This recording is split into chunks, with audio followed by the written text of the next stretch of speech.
Bonjour à toutes et à tous, je suis ravi de vous retrouver pour ce dernier numéro du garage de la saison que j'ai l'honneur et l'avantage de présenter avec Monsieur Driss Abdi. Bonjour Monsieur Lenoir, c'est la dernière de la saison. Quelle tristesse. Bon. Quelle tristesse, mais non, chaque saison est une nouvelle naissance.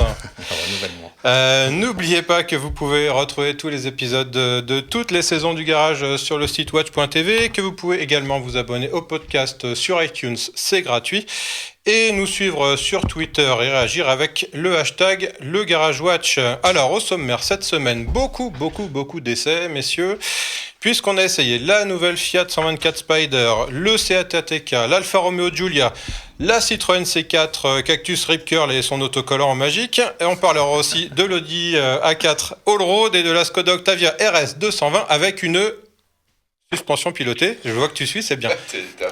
Il est à fond. Il est déjà en vacances. Pour en parler, certaines émissions ont leur fil rouge. Nous avons notre cheveu d'argent. Il est en duplex depuis sa bourgeoise demeure en Touraine. J'ai nommé Monsieur Michel Holtz. Salut Michel. Salut les garagistes, mais presque en vacances aussi, moi. Bah oui, on se demande quand tu travailles en fait. Certes. Mais le travail, c'est une manière de prendre des vacances. Oh, je vous laisse cogiter. Je vais te donner le mien. On a 4 heures, mais on n'a que 55 minutes maintenant. Il n'est jamais très loin d'une prise de courant et il regorge d'énergie. T'as vu un peu ce lancement de folie. Il est aussi à l'aise sur 2 roues que sur 4. J'ai nommé Monsieur Maxime Fontanier. Salut Max. Salut. Comment ça va ? Impeccable. Très content. J'allais chercher une moto électrique cet après-midi, alors je suis content. Oh, bah, tu nous raconteras. Ça fera l'objet d'un prochain sujet peut-être. Et puis, en chair et en os, sur ce plateau, notre ami journaliste multipasse, Nicolas Hédet. Salut Nico. Salut à tous. Eh bien, voilà, les présentations sont faites. On va se retrouver dans une poignée de secondes pour attaquer le premier sujet. À tout de suite.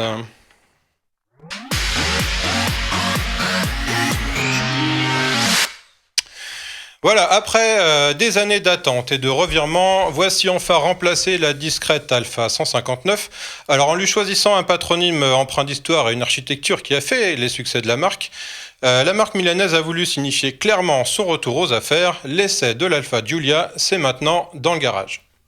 Bienvenue sur Max Reportage pour essayer la nouvelle Alfa Romeo Giulia en version 2 litres 2 turbo diesel de 180 chevaux. Alors c'est la concurrente italienne de la série 3 et de l'Audi A4, plus de la série 3 puisque c'est le grand retour de la propulsion chez Alfa Romeo, roue arrière motrice. Et nous allons essayer cette belle italienne avec Monsieur Alexandre Lenoir. Salut Alex. Salut Max, comment ça va ? Impeccable. Ouais. Elle est belle cette elle est Alfa. Elle est pas mal. On l'attendait depuis longtemps quand même. Ça fait 5 ans qu'on attendait une remplaçante à la 159. La voilà, donc on va pas bouder notre plaisir. Alors on va tout de suite regarder l'habitabilité, si tu veux bien. Eh ben on y va. Je te laisse t'installer à l'arrière. Tu fais un 81, c'est ça à peu près ? Tu sais tout. Voilà, 81. Pas spécialement maigre. Ouais, l'installation c'est un peu juste quand même. C'est étroit. Voilà. Par contre, t'as de l'espace aux jambes. Il y a de la place. J'en ai assez là-haut pour pas me cogner. Ouais, faudrait pas que tu fasses un je les fais pas en l'occurrence. Quoi d'autre à dire ?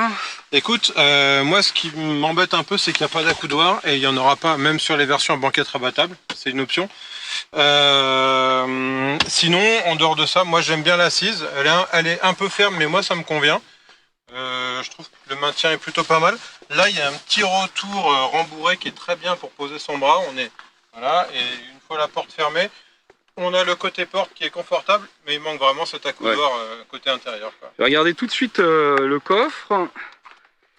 Alors, le coffre, il s'ouvre comme ça.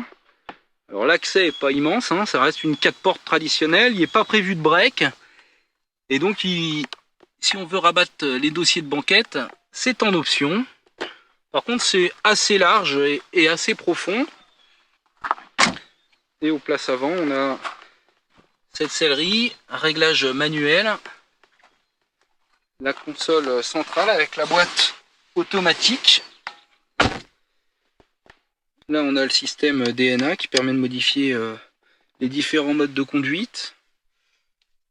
Moi, j'adore le volant avec le bouton de démarrage façon Ferrari. Les compteurs ronds à aiguille traditionnels avec le grand ordinateur de bord numérique. Ici, on a un affichage qui est pas immense, mais qui est plutôt bien intégré au design. C'est beau, hein, j'aime bien moi le design intérieur. Hein. Qu'est-ce que t'en penses, toi, Alexandre? Écoute, oui. C'est mieux que ce que proposait Alpha sur la Giulietta, où c'était un peu trop plastique dur. Il y a quand même il y en a quand même là. Hein. Voilà. Ça c'est bof, ça c'est bof.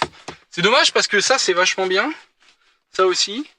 Donc ça alterne le bon et le moins bon, je dirais. Hein. C'est comme toujours, souvent chez les Italiens. Nous sommes sur les petites routes du Luberon. Et la première chose qui marque, c'est la réactivité de la direction. Un petit peu légère, ça manque un peu de consistance à mon goût, mais au moins c'est précis et direct, et je pense qu'on s'y habitue vite. Alors on a plusieurs modes de conduite avec le DNA, hein, économique, dynamique et neutre, je dirais, normal. Allez, on accélère. Donc là je me mets tout de suite en mode dynamique. Et on entend quand même le diesel brailler. Hein. Ouais, ça me fait rappel de sketch de Coluche, hein. On entend bien le moteur. Par contre la boîte elle est bien gérée, dis donc. C'est pourtant pas une boîte à double embrayage. Je vais mettre en mode manuel. Les palettes sont vachement grandes, donc c'est bien. Les boîtes à convertisseurs ont fait beaucoup de progrès. Il reste plus grand chose aux boîtes à double embrayage. Elles ont la fiabilité en plus. Si maintenant elles sont aussi rapides, voilà. Oh là là, c'est top. Attends, je peux descendre de rapport et ça passe tout de suite. Boîte ZF8, hein, on rappelle. Et t'as vu les compressions, comment c'est bien encaissé? Ouais, je les sens pas dans le dos. Hein. Alors les Alpha ont pas toujours été gâtés en matière de châssis, mais celle-là, elle échappe à la règle, je dirais. On a vraiment une super suspension. Ça filtre bien les chocs, ça prend pas de roulis. Et on a une voiture qui est légère, il disait 50 kg de moins qu'une série 3. Ouais, 1350 kg à peu près, c'est à peine supérieur au poids d'une bonne compacte actuelle. Ouais, et puis bon, on peut y aller, on sent qu'il y a de la marge, hein, il y a du grip, le comportement est vraiment plaisant, il y a du train avant. Je dirais que ça n'a aucun complexe à avoir face à une série 3. Alors maintenant reste le tarif, on est à combien là Alors écoute là, prix de base sans option 41 000 sur ce modèle qui a une version super. Avec les options on grimpe allègrement à 48 000. Ah ouais. C'est cher. Celui je dirais qui est pas trop à cheval sur la finition et l'aspect pratique et qui aime l'agrément de conduite, je pense que ça vaut le coup. Maintenant c'est dommage qu'il n'y ait pas une version break. Et ouais. Mais c'est quand même une très bonne surprise d'avoir une Alpha bien motorisée avec une excellente boîte et un super châssis. Là franchement c'est vraiment ce qu'on attend d'une Alpha finalement. Et puis avec un style plutôt réussi. Alpha de retour. Allez, à bientôt sur Max Reportage et Watch TV. Salut Max. Voilà pour ce petit reportage in situ avec Max. Alors Max, c'est une vraie Alpha la Giulia ? Ouais, ça fait vraiment plaisir de voir cette marque qui nous propose un modèle vraiment dans l'esprit l'esprit des Alpha qu'on aimait. Donc la dernière propulsion en familiale, c'était la 75, l'Alpha 75. Ouais. Et la fin de la production, c'était 92 ou 93. Je crois que c'est 92. Donc voilà, ça fait plaisir de retrouver une propulsion. Alors il y avait évidemment la 4C, la 8C, mais ça c'est pas des voitures qui sont accessibles à tout le monde. Là, on a vraiment une Alpha, on va dire accessible, hein, puisqu'elle est un petit peu moins chère quand même qu'une série 3. On dit que c'est très cher dans le reportage, c'est vrai. Maintenant, voilà, ça reste quand même un peu moins cher que les Allemands. Elle est beaucoup Donc moi, moins c'est chère. ce que je dis toujours, c'est-à-dire qu'entre une Talisman et une Giulia, je prends la Giulia. Entre une A4 et une Giulia, là, j'hésite. Ouais. Nico te demande si elle est vraiment beaucoup moins chère qu'une série 3.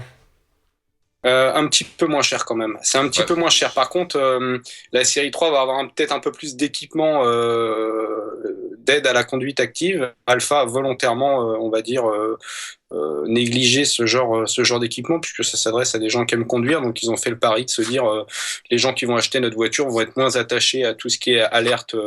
Est-ce que c'est pas lié à la plateforme tout ce qui est à la conduite active, hein. Donc on a quand même un freinage automatique d'urgence, on peut avoir un régulateur de vitesse actif, mais on n'a pas toutes les systèmes, on va dire, qui s'approchent de la conduite autonome.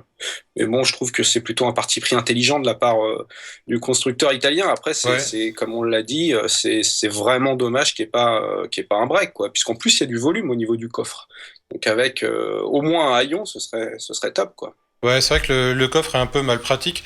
On va revenir sur le côté propulsion. Alors, on se faisait la réflexion quand on a essayé la voiture, Maxime. On se disait, c'est quand même un petit peu dommage entre guillemets que Alfa ait attendu son retour aux États-Unis pour proposer une propulsion, non? Oui, et puis je sais pas dans quelle mesure les Américains sont vraiment attachés à la propulsion, quoi. Je pense que c'est plutôt les Européens qui... disons que la propulsion, oui, c'est valable sur des très très gros moteurs, donc on va dire sur les véhicules hyper sportifs, donc sur la version 510 chevaux, la version haut de gamme, éventuellement pour le marché américain. Mais bon, là, les diesels, ça va pas se vendre aux États-Unis, hein, c'est essentiellement le marché européen qui va les absorber, donc c'est très surprenant que c'est pas fait un break. Je comprends pas leur stratégie, quoi. Alors d'après ce que j'ai cru comprendre, ils ont tellement mis d'argent dans le châssis pour faire une plateforme spécifique, des moteurs spécifiques, prendre une boîte ZF, etc. Qu'au final, ils se sont rendus compte qu'il n'y avait plus de rond, quoi. Donc à un moment, après, arrêter les frais. Bon, après, on peut dire que c'est un peu souvent le cas avec les Italiens, quoi. Ouais. C'est qu'ils font les voitures et puis ils finissent après le lancement ou des trucs comme ça. Donc c'est assez rigolo d'ailleurs. C'est comme la Mito, quoi. Ils ont sorti la Mito, il y a des problèmes de boîte. On l'a dit dans la presse. Ils ont modifié entre-temps, bah oui, c'est vrai, tiens. Donc, c'est le côté marrant des Italiens, c'est le côté agaçant aussi, quoi. Bon, en tout cas, souvent, les clients essuient les plates sur les premiers modèles. Souhaitons que ce soit pas le cas avec la Giulia. En tout cas, l'argent qui a été mis dans le triptyque châssis, moteur, boîte a plutôt été bien dépensé. J'oublie pas d'ailleurs la suspension. Michel, cette Alfa... Je trouve un peu optimiste pour ces pauvres gens d'Alfa Romeo, parce que quand même, on a une Alfa Giulia en propulsion, c'est très bien, mais tout le monde s'en fout qu'elle soit en propulsion. La traction n'a jamais empêché les Allemands de vendre des voitures. Vous parliez de BM, le concurrent direct, mais il y a aussi Audi, il y a Mercedes. Mercedes qui en propose propulsion. Tous une palette de moteurs absolument monstrueuse, une image de marque absolument monstrueuse de fiabilité, etc. Et donc Alfa essaye de jouer dans ce jeu-là avec une proposition un peu différente, mais c'est quand même pas gagné d'arriver sur ce marché-là. C'était la question que je voulais te poser, même Michel. si on trouve 1000 euros de différence, etc. Entre une Alfa et une BM aujourd'hui, mais c'est quand même super difficile. Et il y a très peu de moteurs. On l'a dit, cette voiture est déjà en retard. On risque d'avoir à annoncer des délais de livraison qui sont juste monstrueux. Et donc, ça va être quand même très, très compliqué pour Alfa de se placer. Et je le regrette pour eux, mais parce que c'est quand même quelque chose qui fait toujours rêver Alfa, qui fait rêver une toute petite niche de la population, mais qui ne sont pas forcément des gros acheteurs. Et donc, ça va être très, très compliqué pour eux de se placer. Toi, ce que tu dis, Michel, c'est qu'elle arrive trop tard. Ça arrive trop tard, et Alfa est depuis longtemps une marque de voiture d'occasion. Il faut voir ça aussi, parce que les gens qui aiment rouler en Alfa ne sont pas toujours des gens qui ont les revenus disponibles pour mettre 45 ou 50 000 euros dans une voiture. Et donc, c'est compliqué. Ça va être compliqué, comme ça a été compliqué il y a quelques années pour Alfa. Rappelez-vous quand même que la 156, déjà, était dans l'approche du premium. Ça n'a pas marché, donc on fait la 159 qui est vraiment premium, ça ne marche pas non plus. Et on continue avec la Giulia qui veut, encore une fois, taper BM. Il n'y a pas de raison qu'aujourd'hui ça marche mieux qu'avant, même si la voiture est intrinsèquement La proposition est quand même meilleure à ce que était la 159, en tout cas pour rivaliser avec BM. Hein. Mais s'il suffisait de faire des bonnes voitures pour qu'elles se vendent bien, ça se saurait. Certes, c'est vrai.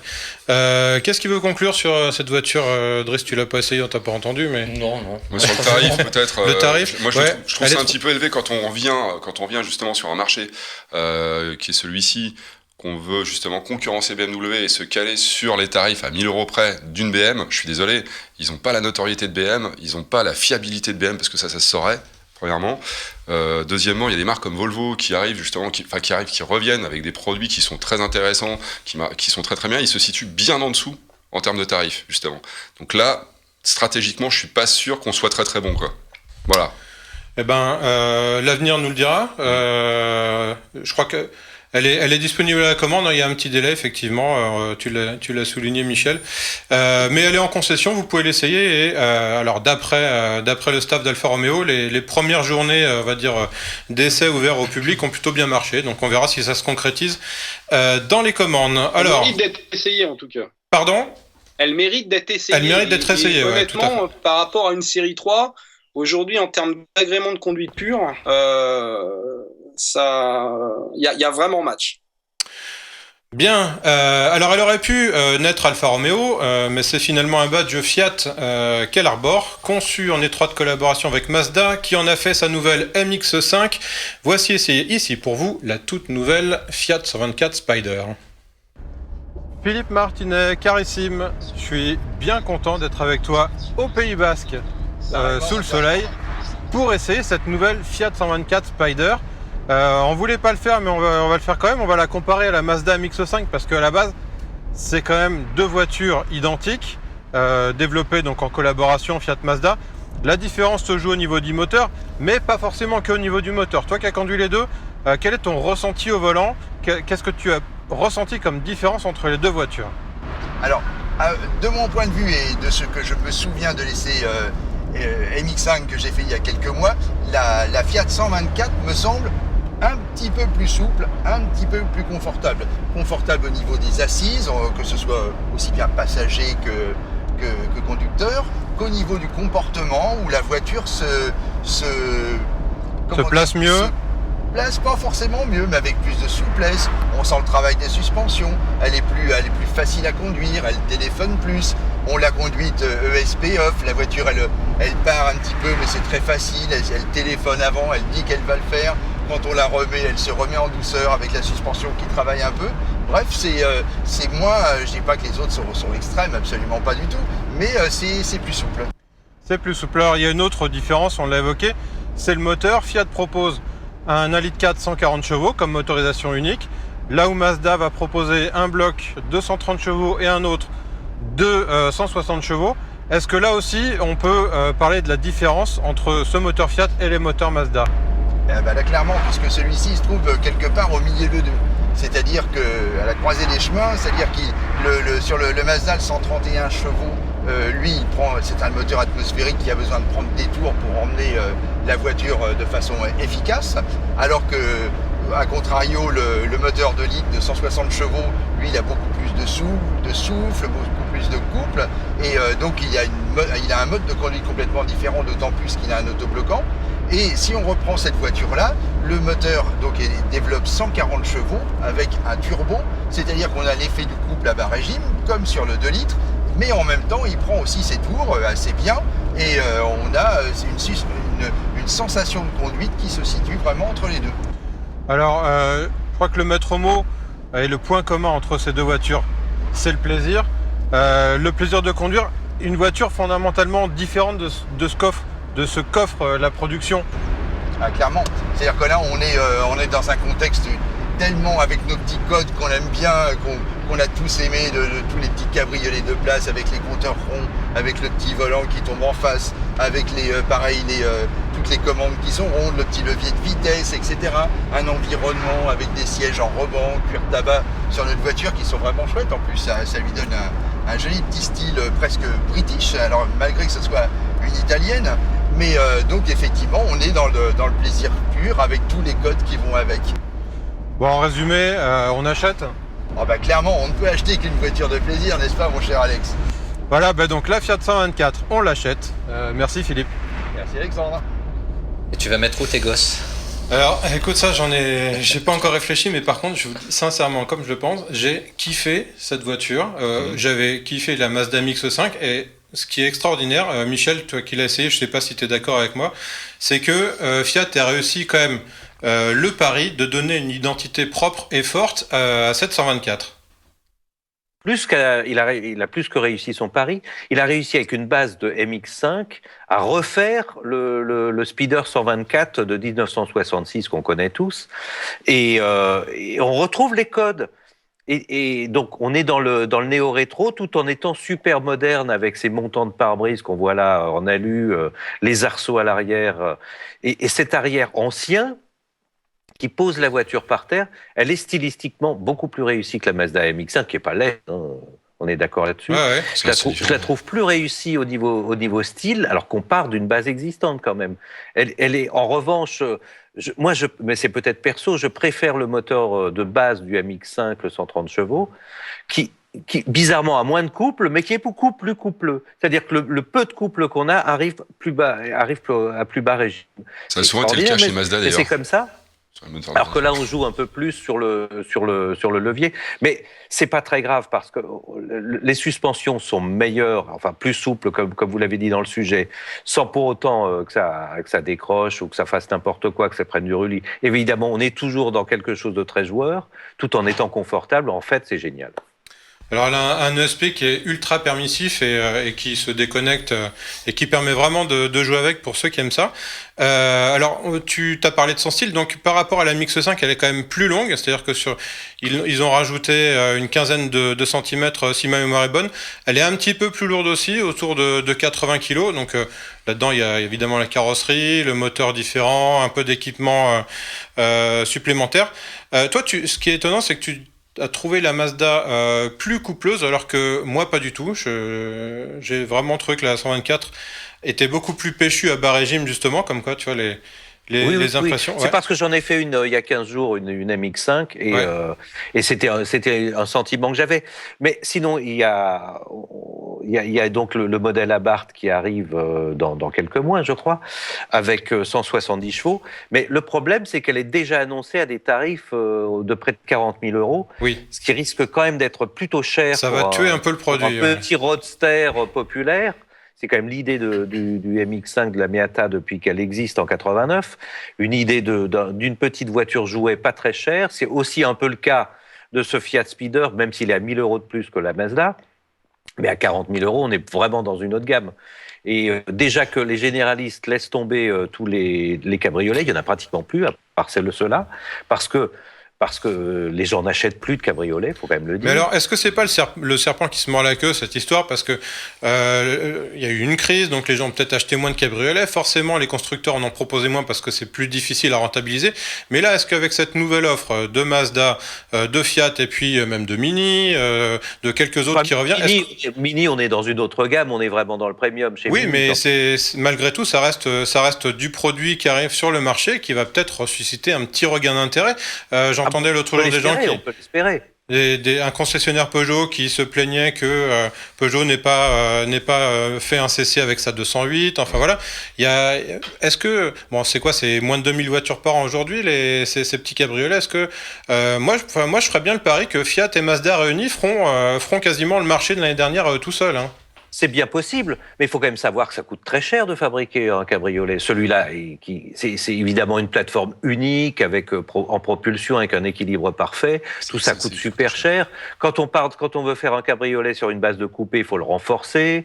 Après, quand on veut mettre du CC, il faut une mécanique qui revient cher aussi. Ce qui fait que si les constructeurs ont arrêté, c'est pas seulement parce qu'il n'y avait plus de clients, c'est juste parce qu'ils gagnaient pas un rond avec ça. Ouais, donc faire plaisir aux gens à un moment, on veut aussi gagner de l'argent, quoi. Tout bêtement. Nicolas, ouais, tu voulais... Ouais, je disais, c'est que la problématique qu'il y avait chez les Français par rapport à ça, c'est qu'ils fabriquaient des coupés cabriolets. Effectivement, le principe de la cassette du coupé cabriolet, ça coûte beaucoup plus cher qu'un cabriolet classique. Ouais, il y a une cinématique pas possible sur le toit. C'est plus lourd, c'est complexe au niveau du coffre, ça occasionne et en plus c'est moche. Donc ça coûte plus cher dans tous les domaines. Donc c'est sûr que sur un marché, c'est un peu plus dur de se positionner. Il y a une grande, dans les début des années 2000, il y a eu une grosse vague, tout le monde s'y est mis.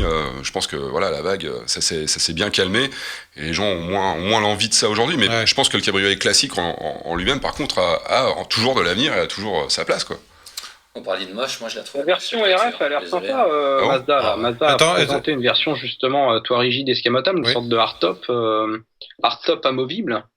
Ça a l'air d'être pas mal puisque justement ils ont réussi à faire un système sur la RF qui est pas trop lourd et qui dénature pas l'esprit du Roadster. C'était déjà le cas de la précédente génération de Mazda MX-5. C'était un mais si on trouve ça joli, à ce moment-là, on peut trouver on restait dans l'esprit du Roadster parce qu'on avait un système simple, basique et avec de l'aluminium, donc ça pesait pas beaucoup plus lourd finalement qu'une capote. Ouais. Et ça, je suis pas sûr que ça arrive sur la Fiat. Non, c'est en tout cas, a priori, c'est exclusif à Mazda. En tout cas, déclinaison-là. Pour le moment, on n'en a effectivement pas entendu parler. Moi, je serais bien le pari d'une version S qui viendrait à se mettre entre la. Ah non, mais la RF, c'est sûr, ils l'ont présenté. Non, je parlais de la Fiat 124. La Fiat, oui. Une version S un petit peu plus musclée que ses 140 chevaux et un petit peu moins disante que la Bart, comme ils font sur la 500 d'ailleurs, qui viendrait combler un peu le trou entre la Mazda 160 chevaux et puis la Bart 170, tout en étant moins cher. Et puis, honnêtement, l'esthétique de la Bart, là on l'a pas l'image, mais elle est discutable, on va dire. On a fait le tour, je crois. C'est dit poliment. Ouais, non, oui. Toi, voilà. t'aimes pas, toi, Driss? Ah non, moi j'aime pas. Alors, Driss aime pas la. Moi, je préfère la MX-5. Alors, je l'ai pas essayé, donc je vais pas parler des comportements en style. En style, je suis assez d'accord avec toi, Driss, mais comme quoi c'est bien. Ce que je veux dire, c'est que les avis sont partagés. Ça prouve que il va y avoir les deux vont plaire à des publics différents. Ouais, voilà, exactement. Il y aura les acheteurs de la Mazda et les acheteurs de celle-là, et puis ils vont pas se marcher sur les pieds, donc c'est bien parce que ils vont pouvoir communiquer autrement sur les voitures et toucher un public plus large, donc peut-être. Tout le monde est content. C'est peut-être l'intérêt. On va passer à la suivante. Alors, si Seat produit déjà des véhicules à 4 roues motrices, la marque catalane n'avait jusqu'à maintenant jamais cédé à la silhouette du SUV. Sur ce segment en progression constante, la voici qui arrive aujourd'hui avec une proposition forte. J'ai nommé l'ATK, nous en avons pris le volant. Michel Holtz, salut, on essaye tous les deux. Ce nouveau Seat ATK, le Seat ATK, c'est quand même juste le premier SUV de Seat, c'est quand même pas c'est pas rien, quoi. Hein. Il est temps surtout. Tout le monde a des SUV compacts aujourd'hui. Et Seat est arrivé le dernier sur le marché avec ça, avec cet ATK. Tu sais quoi ? On va en parler avec deux potes là qui sont sur le bord de la route. La Mini Coedet, le jeune Pierrick, Rakoto Naina. Montez les gars.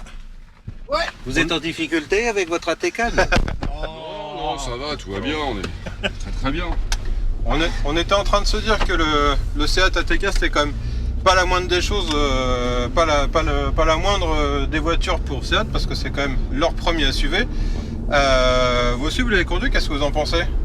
Qu'est-ce que t'en penses, Pierrick? Écoute, moi je trouve que c'est quelque chose de pas mal. C'est vrai que par rapport au généraliste qui existe déjà, il est un peu mieux. Alors c'est vrai que il y a quelques points communs évidemment avec le Tiguan. Ah non, mais c'est pas des points communs, Pierrick, c'est un Tiguan. C'est un Tiguan, c'est un Tiguan, mais en moins. Il est peut-être un petit peu moins confortable. Ah voilà, on est obligé de le comparer au Tiguan. Voilà, il y a des petites choses. Sur le bruit, on va être d'accord. Il est un petit peu plus brillant. Ouais. Sur le confort, je suis pas sûr. Moi, je trouve qu'il prend un peu plus de roulis qu'un Tiguan. Oui, parce qu'il est taré, les suspensions sont tarées, un petit peu plus confort. Mais je suis pas sûr que ce soit un problème. Ouais. Parce que ça le rend un peu plus souple, un peu plus confortable. Et messieurs, quand même, les gens qui utilisent des SUV compacts vont pas non plus les mettre en appui à chaque virage. Non, c'est clair, c'est même pas du tout la vocation de ce type de véhicule. Moi, je trouve, alors, en termes, je rebondis juste sur toujours le confort. On a pas mal de volume au niveau des jambes à l'arrière. Hein. Enfin, moi, toi, t'es bien aussi. Ah ouais, mon petit 70, ça va, il tient très bien. Mon petit 90 aussi. Franchement, ça rentre bien. Et ça, je m'attendais pas à ça sur cette voiture. Je m'attendais à quelque chose de plus, de moins spacieux aux places arrière. Après, je trouve qu'on a, effectivement, on a tous les attributs d'une Volkswagen de ce type-là. Hein. Déjà, on récupère tous les équipements. Et dans les attributs, on a les équipements, bien sûr, mais on a aussi la qualité de fabrication de l'engin qui est quand même particulièrement. Ça ressemble beaucoup à une Léon. C'est une Léon aussi, une Léon qui était déjà très bien fabriquée. Ouais. Et là, on retrouve des plastiques de bonne qualité, tout ça est super bien assemblé. Et surtout qu'il y a quand même un avantage à aller chez Seat pour s'offrir ce SUV, c'est qu'il est évidemment moins cher que le Tiguan de 2000 €. Il est moins cher aussi qu'un Qashqai et il est même moins cher qu'un Renault Kadjar. Donc là, Et puis en plus, moi je trouve, c'est que aujourd'hui Seat, depuis la Léon d'ailleurs, c'est vrai qu'en termes de design, moi je trouve bien, quoi. Alors moi je trouve que en orange là il flash un peu, il est sympa, je l'ai vu en gris tout à l'heure, il est un peu plus tristoun, je trouve. Enfin voilà. C'est vrai, mais il fait un peu classique. Je trouve qu'il mériterait presque un peu plus d'audace extérieure en termes de coups de crayon. Mais il faut relativiser gris, le classique quand même, parce qu'on est face à des SUV, je vous rappelle les amis. Ouais, et le bien SUV, sûr. c'est quand même pas ce qu'il y a de plus fun à regarder. Il faut savoir que Skoda va arriver avec son SUV aussi, qui sera un peu plus grand quand même. Et ultra classique aussi. Mais qui sera très classique, donc il faut, en termes de design, il faut pas se louper, quoi. À un moment donné, je pense qu'il faut peut-être plus marquer les choses quand on est une marque comme Seat qui se dit entre guillemets un peu sportive. Et puis surtout qu'arrive le dernier, quoi. Enfin, chaque nouvel arrivant est le dernier, mais en l'occurrence, avant que Alpha ou d'autres lancent enfin leur SUV, Seat c'est le dernier, quoi, pour le coup. Hein. Il y en a encore un qui va arriver derrière, Nicolas l'a dit. C'est le Skoda. C'est le Skoda. Il est un peu plus grand, mais... Et Skoda, toujours sur la même base, va, comme d'habitude, parce que le problème de Seat, finalement, c'est Skoda. Ils vont faire un terrain de bowling, Skoda, dans leur 4x4. Hein. Avec un dessin très neutre, des prix assez attractifs, et le grand concurrent de ça va être le Skoda, comme d'habitude. Ouais. Les gars, en résumé, on achète ou on n'achète pas? On achète si on arrive à trouver, parce qu'il n'y a quand même pas des milliers de concessionnaires. Moi, j'ai Seat, et c'est un problème. On en trouve. Dès l'instant où on est dans une grande ville, c'est sûr que dans ton château, t'as plus de mal. Mais c'est vrai. Cela dit, je pense que le réseau est suffisamment dense au niveau des grandes villes avec Seat pour en trouver. Et je pense qu'ils vont en avoir plein à vendre parce que c'est effectivement le produit pour la marque Seat. Hein. C'est ce qui définit un peu l'avenir proche de Seat. Hein, quand même, on leur souhaite. Le SUV. Hein. Bah écoute, moi je la trouve pas mauvaise, mais je vais quand même attendre le Skoda pour comparer. Ouais. Moi je suis assez fan. Franchement, je suis assez fan globalement pour l'instant. Je serais plutôt preneur. Voilà, et Pierrick va donc attendre un an pour donner son avis sur ça. Voilà. C'est ça. Comme ça, le Kadjar, ils feront un restylage et puis. Absolument. C'est bien, t'as raison. Et le Qashqai 7. C'est comme l'informatique, il faut attendre. Oui, mais écoute. Faut attendre les mises à jour. Non, mais c'est ça. Non, mais j'attends vraiment de voir le Skoda parce que je pense qu'il aura peut-être effectivement quelques petits atouts en plus. Ouais. Pierrick, Michel, Nicolas, merci. Merci à toi. Merci à toi. Ciao. Voilà pour ce Seat ATK et on remercie l'ami Pierrick pour sa participation. J'espère qu'on le reverra bientôt, c'est toujours un plaisir. Alors, Michel, cet ATK, c'est un Tiguan avec 13 cm de moins et 4000 € de moins sur la facture ou c'est un peu plus que ça? Alors moi, je vais finir l'émission comme dans le sujet, à moitié. Voilà, c'est décidé. Comme on me voyait à moitié, je continue à moitié. Non, mais ça, ce qu'on vient d'essayer là, d'ailleurs, il y a très peu de temps cette semaine, et c'est exactement le SUV qu'il fallait. C'est le meilleur rapport qualité-prix qu'on puisse trouver aujourd'hui sur le marché dans les SUV compacts. Il n'y a aucun problème là-dessus. On a tous les avantages du Tiguan sans l'inconvénient majeur qui est le prix, vraiment. Et en plus, il est plus joli que le Tiguan, si on peut dire qu'un SUV est joli. Et c'est d'autant plus sans importance le design d'un SUV, c'est que le 3008, qui était sûrement le plus laid de toute la bande, s'est vendu comme des petits pains. Donc vraiment, on va écarter tout de suite le côté design. Pour le reste, il est particulièrement bien placé. Il a tous les équipements qu'il faut, y compris des équipements qui ne seront peut-être pas sur le Skoda. Ouais. Parce que Seat a toujours eu des équipements, notamment sur le lane assist, la semi-autonomie, que les autres marques du groupe n'ont pas eu. Où Seat était des fois les premiers à l'avoir, parce que la marque est un peu en dessous, parce que le groupe veut la remonter, parce qu'il y a du travail pour la remonter. Et donc, aujourd'hui, Seat a des dotations, parfois en motorisation et là en équipement, que les autres marques n'ont pas. Alors, et en plus, il a la chance d'avoir un an d'avance sur le Skoda, ce qu'on a dit tout à l'heure aussi dans le sujet. Et donc, l'année est décisive pour Seat pour essayer de placer son SUV, qui est vraiment dans le meilleur rapport qualité-prix, mais tout le monde. D'autant plus, je vous rappelle juste qu'il y a le mastodonte qui va arriver en France et en Europe. C'est le 3008 qui arrive à la rentrée de septembre. Donc là, il va falloir quand même qu'il s'accroche. Mais il a toutes ses chances quand même, vraiment. Pour une fois, Seat a toutes ses chances. Il faut qu'ils en profitent. Ouais, Nico, tu es de cet avis aussi? Complètement. Je suis assez bluffé par cette voiture, très honnêtement. Je m'attendais pas à ça en termes de conduite. Alors, on l'avait vu et revu au niveau style, mais je trouve l'esprit de conduite de cette voiture, on a une Léon un peu surélevée. On a une très très bonne agilité, je trouve. Enfin, c'est assez facile. On a une impression de légèreté sur cette voiture qu'on n'a pas sur le Tiguan justement. Alors, elle est un petit peu plus légère que le Tiguan. Et je trouve que effectivement, c'est l'outil idéal familial. On a de la place à l'arrière, on a un coffre. on a tout ce qu'il faut et c'est fini aussi bien qu'une Léon, sachant que la Léon est très bien finie dans l'idée. Donc ça, en termes de finition, c'est clair que ça n'a rien à envier même à un Tiguan. Alors les assemblages sont aussi bons. C'est peut-être que il y aura pas chez Seat la proposition haut de gamme Cara Edition que tu peux trouver sur un Tiguan, mais au-delà de ça. Pour les versions moyennes supérieures, effectivement. C'est parfait. Je crois qu'en positionnement, ils sont bien. En tarif, ils sont impeccables. Ils arrivent à des tarifs, à un tarif de lancement qui est un peu en dessous des 22 000, je crois.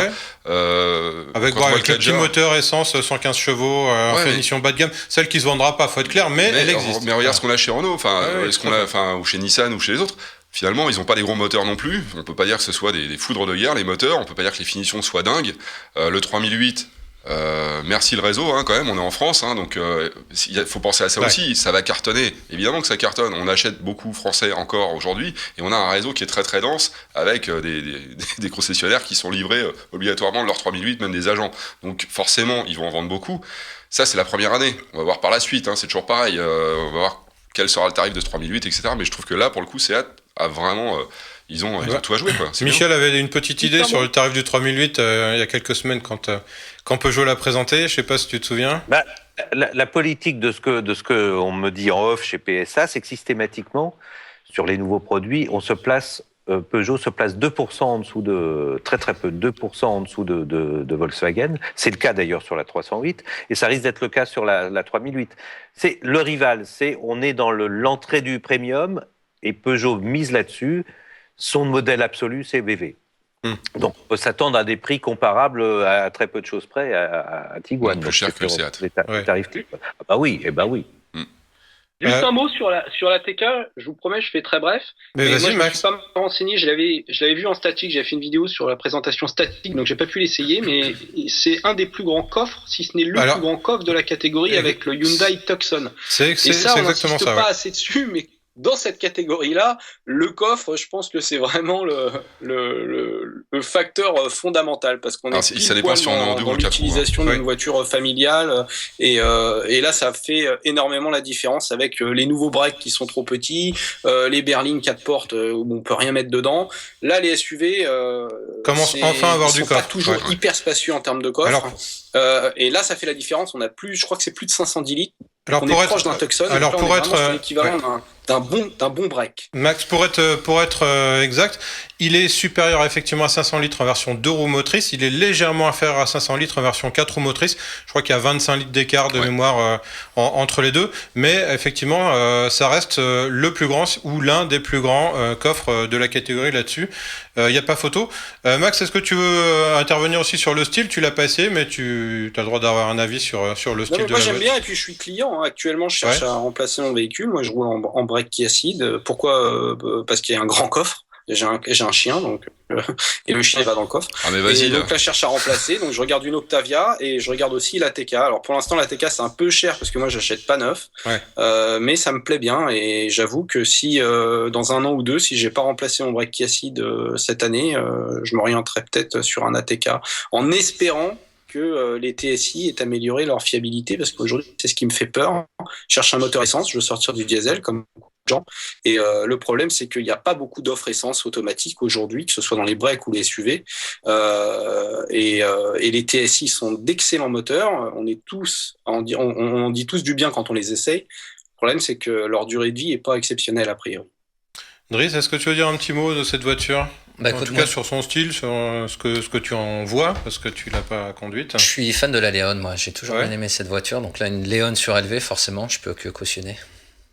Alors, ce serait quoi finalement les avantages de cette voiture ? Elle arrive un petit peu avant la Skoda, on l'a dit, un petit peu avant Alfa aussi, même si ils vont plus jouer dans la même catégorie en termes de prix. Elle arrive avant les gros restylages. Elle a tous les atouts pour gagner, non ? Qui veut Michel, non ? Qualité prix. Mais là, moi je pense que là, ils ont, comme l'a dit Michel, je vais le laisser finir d'ailleurs, mais c'est actuellement le meilleur produit de la catégorie, je pense, objectivement. Michel. Oui, clairement. En qualité-prix, c'est le meilleur rapport, c'est le meilleur de toute catégorie comprise. Il faut juste ajouter un truc, c'est qu'elle va arriver assez vite en version FR. Oui. comme la Léon, comme les autres modèles, Seat.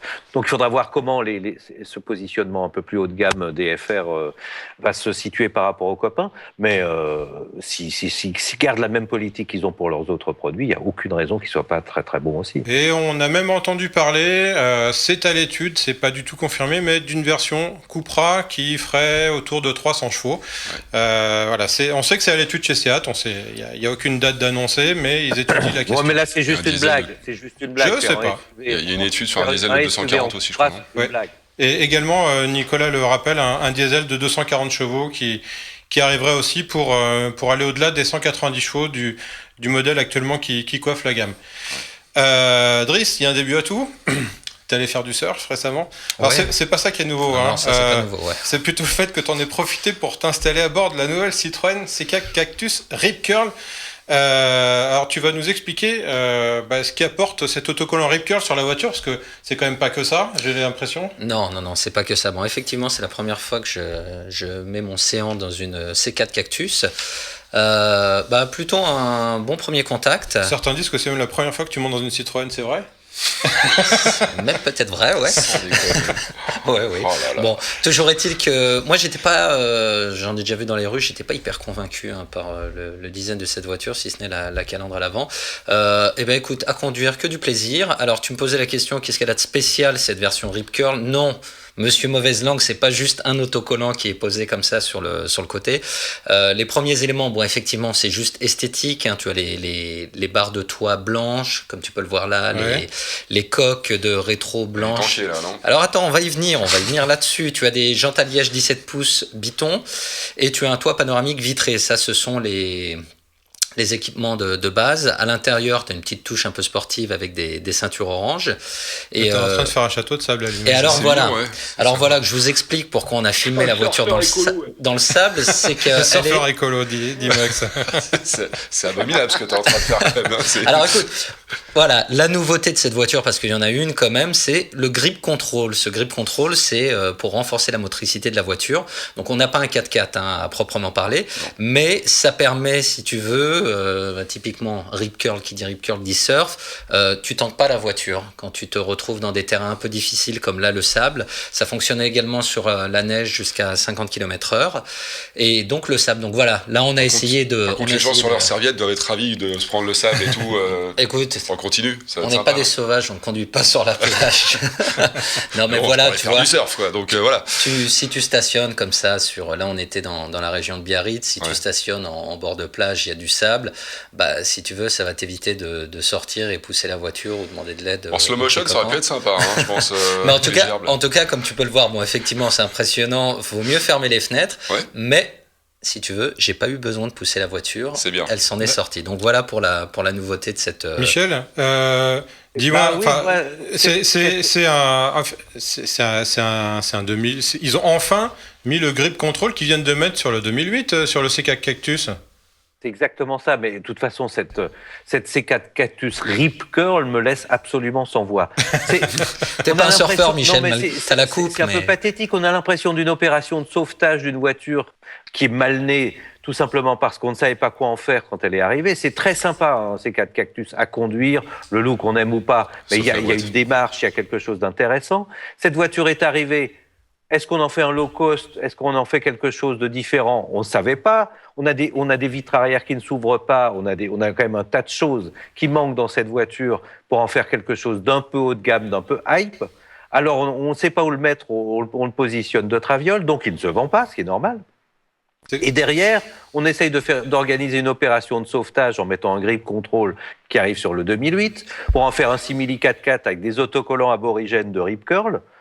Oui, pourquoi pas ? Mais quand même, qu'est-ce que fondamentalement cette opération Rip Curl va changer pour la vie de ce pauvre C4 Cactus qui ne se vend pas, et c'est fou qu'il ne se vende pas, parce que c'est une bonne auto, mais vu le positionnement et la manière de le présenter, ça marche pas. Et là, on va encore changer d'image pour en faire un truc un peu sportif pour des surfeurs du dimanche. Je ne comprends pas. Non, mais alors. Comme les Parlez au Italiens, directeur marketing les Italiens, Citroën. hein. Attendez, il y a Max. Ils avaient sorti une C'est voiture peut-être pour ça qu'il a avant même changé de le l'avoir directeur du fini, marketing, et Citroën, ils l'ont amélioré au fur et à mesure de sa commercialisation. C'est exactement la même chose pour le C4 Cactus. Enfin, de toute façon, cela dit, les Italiens et les Français, je veux dire, hormis la langue, on a les mêmes modes de vie, la même culture. On est des Romains, hein, ne l'oublions pas. On est Et des les rictales qui constructeurs font la français, gueule. bah, ils font comme les constructeurs italiens, quoi. Et le C4 Cactus, bah, il est fini en cours de commercialisation. Donc on l'a sorti, l'idée était bonne, avec une super banquette, hyper confortable, un confort de suspension unique dans la catégorie, certainement un des meilleurs. Le problème, c'est que l'insonorisation, ils ont oublié. La boîte de vitesse simple, robotisée, simple embrayage, une catastrophe.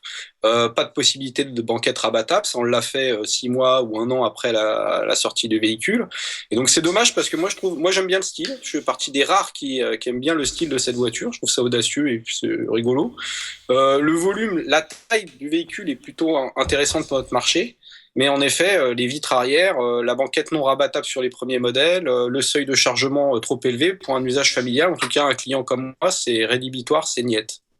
Et comment on peut expliquer que c'est quand même pas des gens idiots chez Citroën, ils ont réfléchi, ils ont des gens au marketing, ils ont des gens qui conçoivent les produits, ils ont mis beaucoup d'argent dans la communication autour de cette voiture à son lancement, avec un grand raout, il y avait toute la presse du monde entier qui est venue la voir, et puis à la fin... Il y a eu un changement. Alors, la direction du marketing, il y a eu un changement il y a quelques temps. Hein. C'est quelqu'un qu'on connaît d'ailleurs, responsable marketing qui est arrivé chez Citroën. Et je pense que ça peut-être faire évoluer les choses favorablement pour la marque parce que c'est quelqu'un de très très bon, enfin qui a une expérience assez balèze. Mais après, voilà, je pense qu'après, c'est l'histoire de personnes, c'est une histoire d'angle d'attaque sur le lancement d'un produit. C'est vraiment de la com pure. Et est-ce qu'ils ne se sont pas loupés?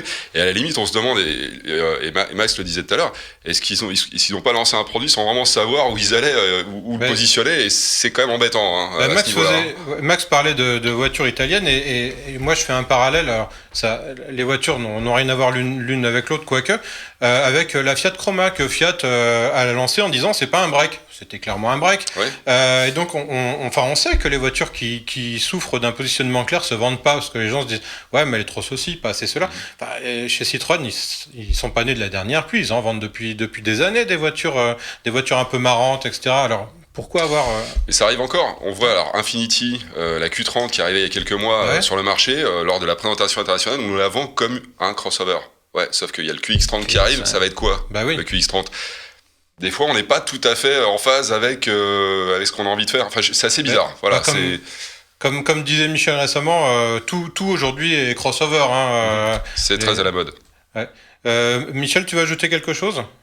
Oui, parce que les efforts de la nouvelle direction du marketing de chez Citroën et d'Arnaud Belloni, pour ne pas le nommer, sont évidemment, il va tout faire pour essayer de sauver ce pauvre cactus. Sauf que 3 ans après un lancement en flop, c'est jamais arrivé qu'une voiture réémerge 3 ans après son lancement. C'est juste mission impossible. Et je pense que Cactus restera dans les mémoires, comme la R14 est restée dans les mémoires, comme Velsatis est resté dans les mémoires et Avantime, des espèces de voitures qui ont été ratées au moment de leur lancement et qu'on n'a jamais pu rattraper derrière. Et c'est vraiment dommage. Ça nous fera des bonnes affaires en occasion. Le premier mot sur l'ingénierie que ça part en vrille. Tu disais, Max, excuse-moi. Je dis, c'est quand le marketing, en fait, a le dernier mot sur l'ingénierie. C'est là que ça part en vrille. C'est-à-dire que quand une voiture est faite par les équipes marketing, c'est pas forcément, hormis certains modèles qui ont vraiment un design très réussi, comme la première génération de Mini, mais c'est rarement une bonne idée de donner le dernier mot aux équipes du marketing. Et je pense que c'est ce qui s'est passé sur ce produit. Donc tu veux dire que, en gros, pour résumer ta pensée, ils ont mis l'accent sur les bumpers qui objectivement servent pas à grand chose, enfin en tout cas pas beaucoup plus que... Bumpers, la publicité, la communication, il y a qu'à voir ce qu'ils ont dépensé sur leur version électrique qui est ni plus ni moins qu'une Bolloré masquée qui se vendra pas. Je comprends même pas qu'ils aient fait ça, c'est suicidaire. C'est en plus mauvais pour l'image du véhicule électrique. Que ça permet, les gens vont se dire de toute façon c'est une opération com, mais c'est tellement gros que ça se voit et même, enfin voilà, il n'y a pas besoin d'avoir une grosse culture pour se rendre compte qu'on nous vend du vent, quoi. Mais c'est un échange entre Bolloré aussi et PSA. C'est ça le problème. Il ferait mieux de dépenser de l'argent dans une boîte de vitesse, enfin voilà, donner un peu plus d'argent aux équipes d'ingénierie. Bon, maintenant ils en ont une nouvelle très bons boîte. ingénieurs, des très bons designers chez Citroën, plutôt qu'à la com, quoi. D'ailleurs, quitte à inviter un peu moins de journalistes en présentation. Est-ce que la boîte AT6 qu'on trouve sur le 2008 est arrivée sur le Cactus? D'ailleurs, je sais pas, j'ai pas. Non, pas là-dessus, je crois pas. Hein, c'est la même. Alors qu'ils l'ont. Nous souhaitons que ça arrive vite. Oui, ils l'ont. Elle est sur la 208, mais pas sur le Cactus. Mais c'est pareil, c'est toujours ce côté un peu low cost qu'on veut donner au départ au Cactus, mais qui ne l'est pas vraiment, parce qu'en termes de tarifs, mine de rien, on monte assez vite. Faut pas oublier. Mais on bénéficie pas forcément des toutes dernières technologies. En l'occurrence, là, on a le grip control du 2008, mais c'est à peu près tout. C'est-à-dire qu'on n'a pas les derniers trucs. Systématiquement. Alors que. À côté de ça, c'est certainement la plus confortable en suspension dans sa catégorie. Elle est très souple, alors elle prend du roulis, etc. Mais comme l'a dit Michel, on s'en fout complètement dans cette catégorie-là. Et on a quelque chose, quoi. On a une vraie Citroën quand on est au volant. On a la banquette, la suspension, et même le design intérieur, etc. Je trouve ça super. Maintenant, voilà, ils n'ont pas fini. Pourquoi ? Parce qu'il fallait mettre du pognon dans la pub, c'est pas possible, quoi. Ou la présentation presse. Et j'ajouterais même qu'on s'en fout aussi du grip control. Les gens qui veulent un Cactus vont pas aller faire du surf à Osgore. Et le AT6, en revanche, était beaucoup plus adapté à ce type de voiture. Donc, oui, à part Driss qui s'éclate. Et on n'a pas les photos de Driss On n'a pas les photos de Driss sur le surf, non. Ah, c'est dommage. J'ai pas la coupe de Michel pour être sûr. Quel dommage. Mais Driss, t'es pas allé faire que du surf récemment. T'as également essayé une petite évolution de la Skoda Octavia RS 220 chevaux. Alors je vous renvoie à un épisode précédent du garage où on l'avait essayé, cette nouvelle Octavia RS. Et là, ils ont rajouté quelque chose encore dedans. Il y a encore des nouveautés. Bon, cette voiture, c'est quand même un gros coup de cœur. On est plusieurs à l'avoir vraiment apprécié. Donc là, on a pu essayer effectivement la RS 220 chevaux, qui existe également en 194 chevaux en diesel ou en 240 chevaux, si je ne m'abuse. 230 chevaux 230 avec le différentiel. Donc voilà, une berline vraiment qui allait bien, comme on dit. Max, tout à l'heure parlait du coffre. Pour le coup, là, tu mets, comme disait De Niro dans un de ses films, tu mets deux cadavres dans le coffre. Et les pelles qui vont avec. Il y a énormément de volume. Alors pour ce qui est des nouveautés, écoute, Skoda rattrape un petit peu les petits cousins du groupe. On rajoute de la technologie. Tout ce qui est les aides à la conduite, l'infodivertissement également, donc CarPlay, la Phonebox. La Phonebox, on rappelle ce que c'est un système qui te permet de recharger ton téléphone par induction. Et qui amplifie également le signal. Tu utilises l'antenne sur le toit plutôt que de booster le signal de ton smartphone. Et tu as également un nouveau moteur, 1 litre 3 cylindres de 115 chevaux. Mais surtout, la grosse nouveauté qui concerne le modèle RS qu'on a essayé, c'est le DCC, la suspension pilotée. Et franchement, on a vraiment aimé, parce que bon, c'est le genre de voiture, la raison pour laquelle je disais c'est le coup de cœur, c'est que c'est la voiture pour aller chercher tes gamins, pour aller faire tes courses, mais en même temps, si après tu as envie d'arsouiller un petit peu, tu vois, le moteur est là, le châssis, elle a un excellent châssis, et donc cette suspension, comment ça fonctionne très clairement, ce sont des vannes qui compriment l'huile et qui agissent sur la dureté de l'amortisseur. Donc si tu veux avoir une conduite sportive, ta suspension est un peu plus dure, ou si tu es en famille et que tu veux du confort, là, tu assouplis les amortisseurs.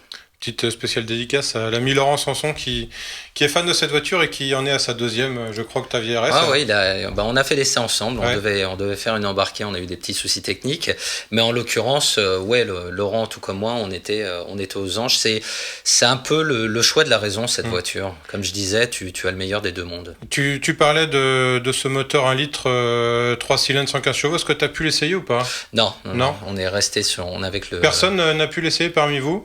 Non, Michel non plus. Non. Bon, c'est dommage. J'aurais bien aimé avoir un petit retour sur ce moteur. Pas. Donc Ibiza, ça marche. Non plus. Après, moi, ce moteur, j'ai un peu peur quand même dans une voiture comme l'Octavia. Tu vois, une familiale, 4 personnes. J'avais déjà été très agréablement surpris par les petits moteurs dans les Skoda, notamment la Superbe. Ça remonte à quelques temps, mais quand ils avaient mis le tout petit moteur TSI de 120 chevaux dans la grosse Superbe combi, ça marchait quand même étonnamment pas mal. Fallait évidemment pas en attendre des performances extrêmes, mais t'étais tout seul dans la voiture, ça faisait le job. Je sais plus. Bon, allez, Driss, il nous reste 3-4 minutes pour parler de la dernière voiture de ce numéro, l'Audi A4 Allroad. Tu allais l'essayer en Écosse. On a des images qu'on va voir en même temps qu'on se parle.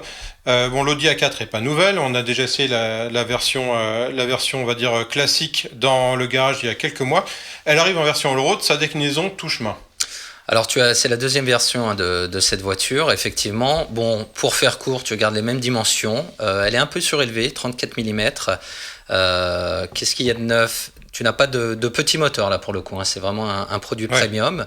On a pu essayer la version de 272 chevaux, et alors là, que du régal, hein. Tu as un couple monstrueux sur cette voiture. Pour 3 000 € de moins, tu as un moteur un peu moins puissant, enfin bon, avec les mêmes consommations. Alors pour répondre à ta question, qu'est-ce qui change ? C'est tout comme la nouvelle A4, hein. On récupère toutes les technologies qui ont été introduites avec le Q7, qu'on a retrouvé ensuite sur l'A4. On va pas faire la liste, mais tu as maintenant le Virtual Cockpit. Donc on le rappelle, qui est cet écran de 12 pouces qui te permet d'avoir notamment le GPS, enfin une énorme carte Google Maps. C'est indispensable. Quand tu l'as essayé, tu peux plus revenir en arrière. Ouais. Tu as toutes les assistances à la conduite semi-autonome, le pack assistance city. Typiquement, tu sors d'une place de stationnement, ça t'avertit si il y a un vélo ou une voiture qui arrive, l'éclairage Matrix LED, la Phonebox dont on a parlé tout à l'heure, CarPlay, etc. etc. Dans les nouveautés exclusives chez Audi, tu as également ce qu'on appelle, alors attends, je suis en train de rechercher le mot, le Quattro Ultra. Ultra. Ouais, c'est quelque chose de tout nouveau chez Audi. Bon, l'idée, c'est de baisser les émissions, hein, très clairement. L'idée, c'est donc au niveau de l'arbre de transmission, tout est totalement débrayable, ce qui fait que ta 4 roues motrices passent en 2 roues motrices. Tu te retrouves avec une traction, tout simplement, sur autoroute, par exemple, ce qui te permet donc de réduire les émissions et d'optimiser la consommation. En ce qui concerne la consommation, là, sur l'essai, c'était bien, il y avait du dénivelé. On a roulé, on a fait près de 400 km avec cette voiture. On était environ à 7 litres de consommation avec, je le rappelle, un moteur de 272 chevaux. Ah oui, vous n'aviez pas trop de dénivelé sous la pédale, hein, parce que 7 litres, c'est raisonnable. Non, on a conduit très raisonnablement. Non, blague à part, moi j'ai été très agréablement surpris par la consommation de ce moteur, et encore une fois le couple. Enfin, si tu tapes dans le haut de gamme, autant passer directement aux 272 chevaux. Max, tu disais ? Oui, 7 litres, c'est exceptionnel pour un moteur de 272 chevaux, en plus en boîte auto et 4 roues motrices. Ouais. Je me demande même si ça doit être un record dans la catégorie, hein. Ça doit être un des plus bas à ce niveau de puissance. On était entre 7 et 8, et c'est pour ça que je disais que très très étonnant. C'est vrai que d'habitude on se dit bon, c'est chouette sur un essai d'avoir un tel moteur, mais finalement tu vas prendre celui de si je me souviens bien 214. J'ai un peu du mal avec les chiffres aujourd'hui. Finalement non. Hein, lâchez-vous, faites-vous plaisir. On finit sur le prix de ce petit jouet. C'est pas cher. Pour grand garçon. C'est la Club Ablès, forcément. Il y a toujours un problème. C'est à partir de 47 480 €, mon cher monsieur. Ça, c'est donc, sans les roues. C'est du produit premium, de finition, design luxe. Mais voilà, bon, tu as une voiture bien équipée, tu as un coffre, bah oui, forcément, hein, c'est un break, donc tu as du coffre, du confort, la finition, je vais pas vous en parler, de l'intérieur cuir partout. Voilà. Bien, ce sera le mot de la fin. Il me reste donc à vous remercier toutes et tous de nous avoir suivis. Merci à nos invités, Max Fontanier, Nico Edem, Michel Holtz. Merci aussi à Fabrice à la réalisation. On se retrouve cet été avec les meilleurs essais de la saison. En attendant, n'oubliez pas les rediffs et le replay. Parlez-en aussi à vos amis. Les programmes continuent sur Watch. Salut à tous et à très bientôt.